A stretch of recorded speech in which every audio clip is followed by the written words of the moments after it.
I found out a year ago in March, that I was misdiagnosed with the rare blood cancer and all I had was sleep apnea. So something that could have been probably fixed in probably about a month, I had to deal with for 18 years. Mm, Other people's are nightmares or other people's dreams. And so I looked at it that way. I looked at it as this isn't ideal. This isn't what I want. This is not what I expect, but I have to play the cards that I'm dealt. I believe these things happen through me. My shoulders were big enough to handle it. I'm mm, extremely purpose driven. This is not ego driven. I'm not a spotlight type person. This is mm, so I can teach others how to go through it. So if for sure. whatever they're going through, they can see, hey, he was involved in a shooting. He was misdiagnosed. Maybe me losing my job is not that big of a deal.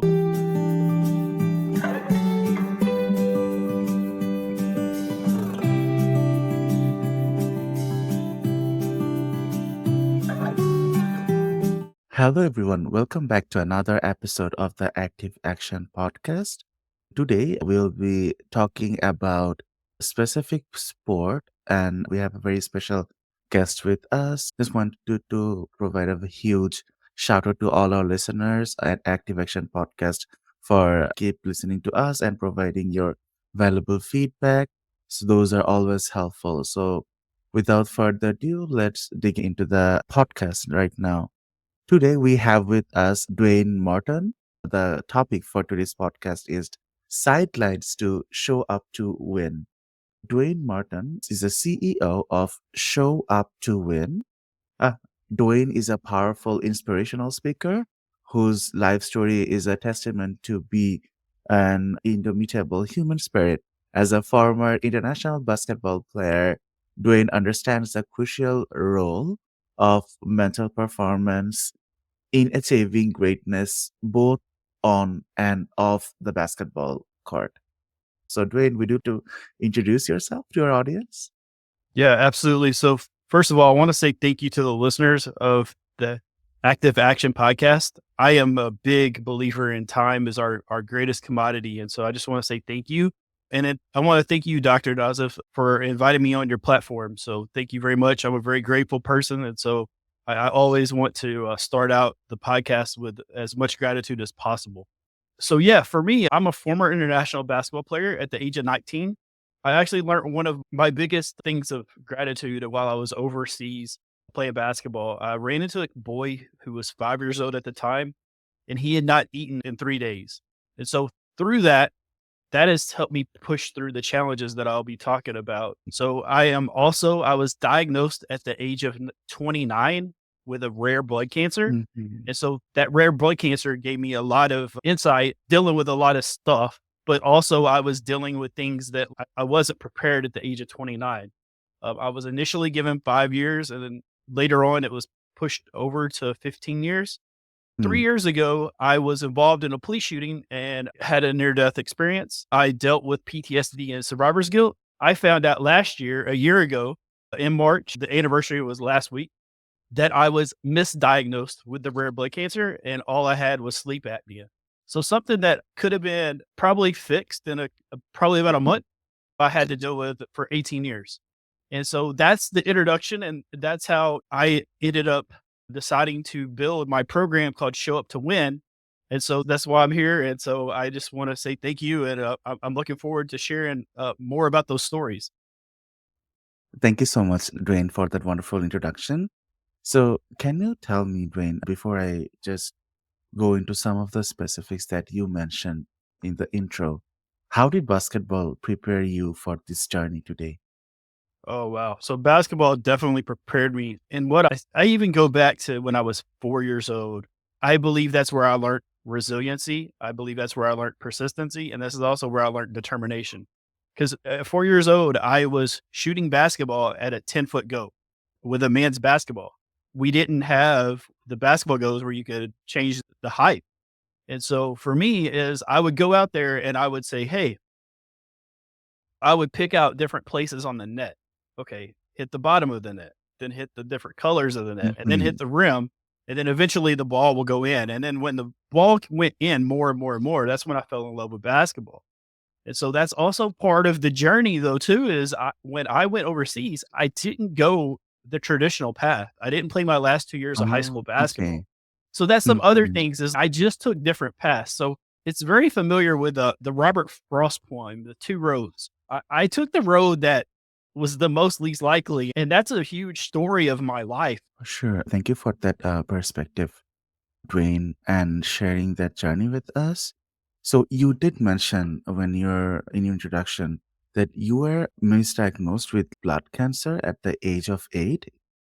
Okay, is that correct? I was diagnosed at 29, and last year at Mhm. 47, I actually found out that I was misdiagnosed.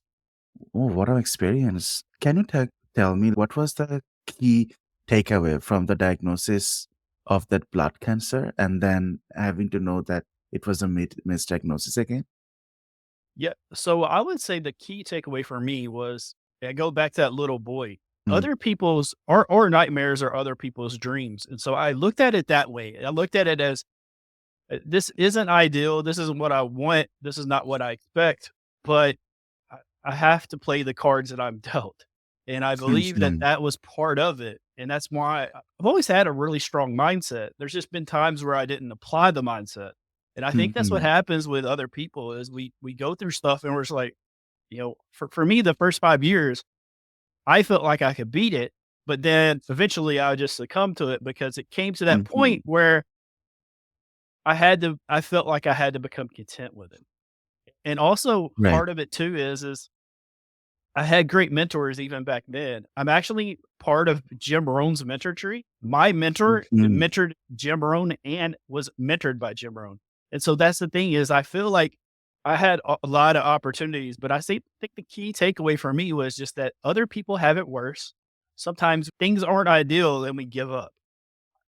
I never was suicidal. I didn't want to give up. I mhm. just wanted to figure out how's the best way that I can um, control my story the best way possible.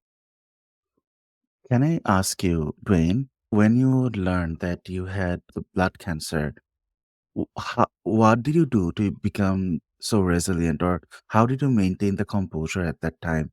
Wanted to ask you for the benefit of our listeners, maybe who might be going through a same journey. Yeah, so for me, I knew other people had it worse. I was very fortunate. I was around really great people who supported me from the start. Mhm, I feel like everybody has to go through some things. So the resiliency part, I believe I just had it. And when I say that, I believe basketball taught it. I believe my parents taught it. I think there was some different things that I learned through childhood that helped me push on. But I felt like the other part for me was I wanted to control what I could control, and what I couldn't control, I knew was out of my control, and I just had to drop it. And so that's the other thing is sometimes we get worried about things that we can't control. And so I was unable to control those things. So I was least less concerned. And I think that's one of the main things that I took away was just, hey, there's certain things I'm not able to do anything about that's in my control. What I can do is control what I can control. And mhm, that was gonna be able to give me my best results. And so also, one of the big things for me was my morning routine, I mhm, believed is what really helped me with the resiliency and stuff, is that I knew that I needed to move every day, even if it was small wins, like go use the bathroom and go to the fridge and get a glass of OJ. Those were wins in my mhm, book. And so sometimes I think you have to bring it down to even just that and just be like, "Hey, I did this today. That's a good win. Let's go back. I can go lay down and do what I need to do and rest." So that's the key component. The symptoms I was feeling was how people feel when they have the flu. You're just ran down and tired and fatigued. I just had the flu 2 weeks ago, and I was mhm, reminded how bad it was. In this last year, I've almost lost how bad it was, if that makes sense, because 'cause I've just mhm, been so fortunate to be healthy right now. mhm. Thank you so much, Dwayne, for sharing those words of wisdom. And I'm sure our audience would get inspiration from that. I just wanted to ask you really quick. You mentioned about police shooting. So, can you tell our audience what happened and what lesson can you teach the listeners from that incident? Whew, man, that was very tough. That was actually, I feel, more difficult than the being diagnosed, and the reason was it was Hmm. so close. It was a very tragic day. I never wanna lose the sight of that. A police officer here was tragically killed. He was murdered. A Oh. criminal had a hidden gun. It was Mhm. taken out of his waistband. He shot the police officer. There was a shootout. Just Mhm. my luck at the time, I was driving by and a stray bullet hit the truck. This is the reason I'm dealing with survivor's guilt and PTSD. If the bullet would have been an eighth of an inch to the left, it kills me. Mhm. If the bullet was Mhm. an eighth of an inch to the right, my little niece was in the back seat. So for me, Mhm. my little niece is one of my favorite people in the world. And so that was part of, well, I'm her protector. And so for me, it's like you have to take ownership of things. I could Mhm. have went left and went to the route that I did, or I could have went right and did the ice cream. And so I want to take ownership Mhm. of the things I can control. And so I put us in that situation. For me, one of the things I did was I relied on my things that I did at basketball. I controlled my breath. When I got out of the truck, I wasn't panicking. Mhm. People were like, "How can you be so calm?" I had to be calm. I had my 3-year-old niece in the back seat. She's looking for me to be like, "Hey, what's going on?" That whole situation was extremely tragic. For me, it was also something where I didn't go out and say, "Hey, all this stuff happened to me." I'm sharing the stories now just because I feel like it's very relevant to people and Mhm. explain my resiliency. One of the key takeaways for that is that I can control what I can control, right? And also Right. I'm being mindful Mhm. of the fact that it was a tragic day. Someone lost their a police officer lost his life. I'm from a very small community, less than Mhm. 5,000 people. So my friends were friends with that guy. My friends were friends with the family. I bring this up because I'm mindful and I understand that there's other people's feelings involved. And I was a Mhm. very small part, but I also was extremely fortunate. Thankfully, that day, that bullet could have went an eighth of an inch to the left or eighth inch to the right, and Mhm. it changes the Mhm. whole dynamics of my family. Sure. Thank you so much for sharing that story, Dwayne. And very unfortunate that you were a part of that situation and how you mentioned the bullet could have gone 8 inch left or right. It's all a part of the fate, but also I really commend how you maintain composure and how you were resilient.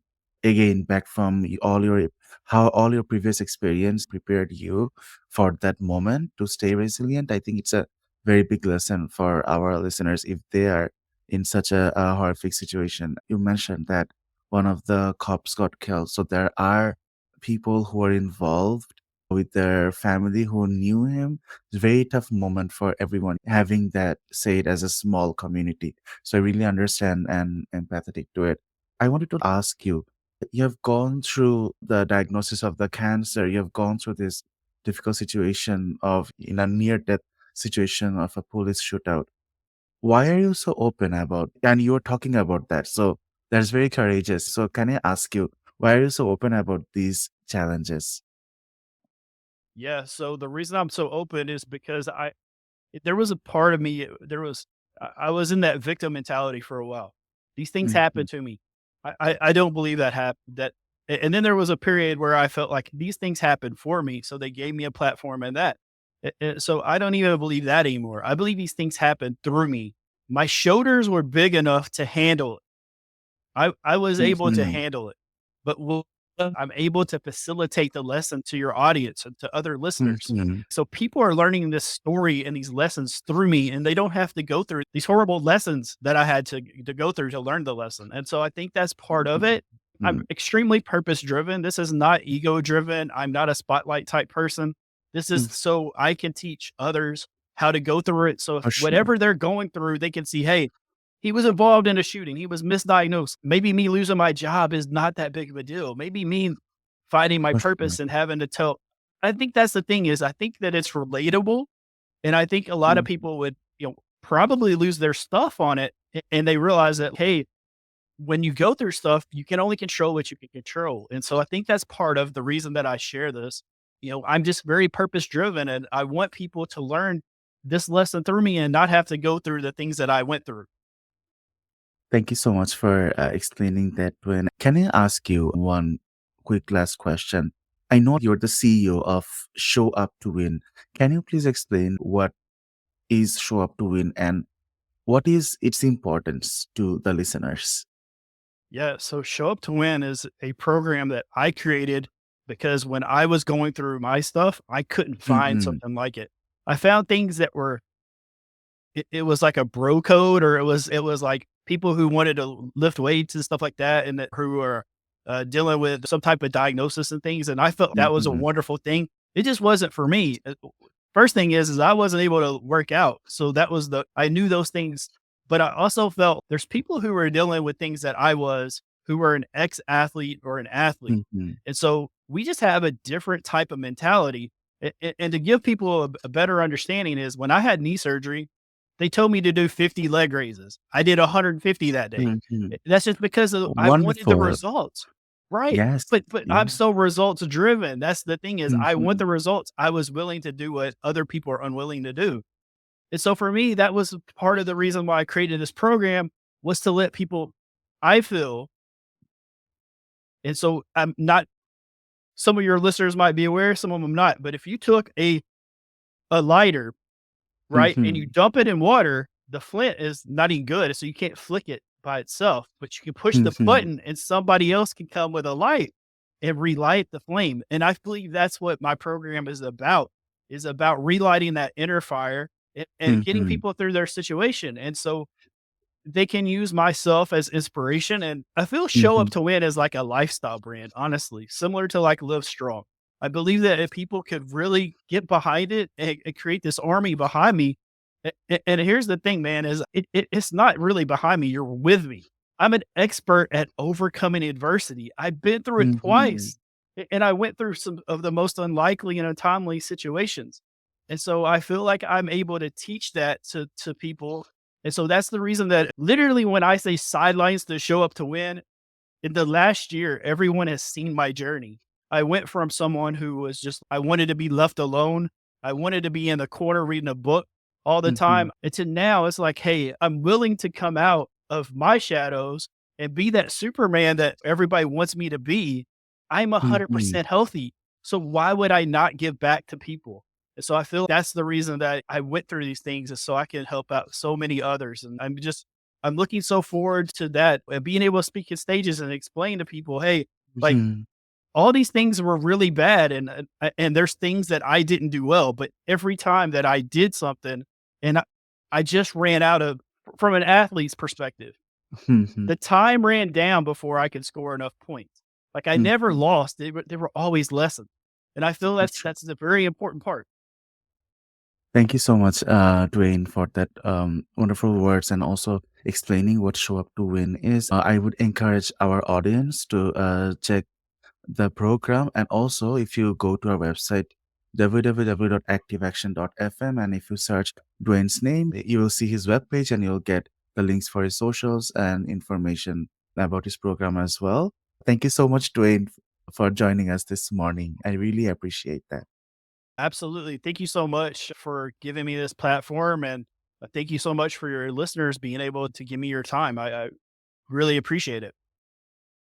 Dear listeners, thank you so much again for joining. If you have liked today's episode, share it with someone who might like it too. And if you do find value in our podcast, please provide us a tip in our virtual tip jar at www.activeaction.fm/tip. Take care, stay active, and take action.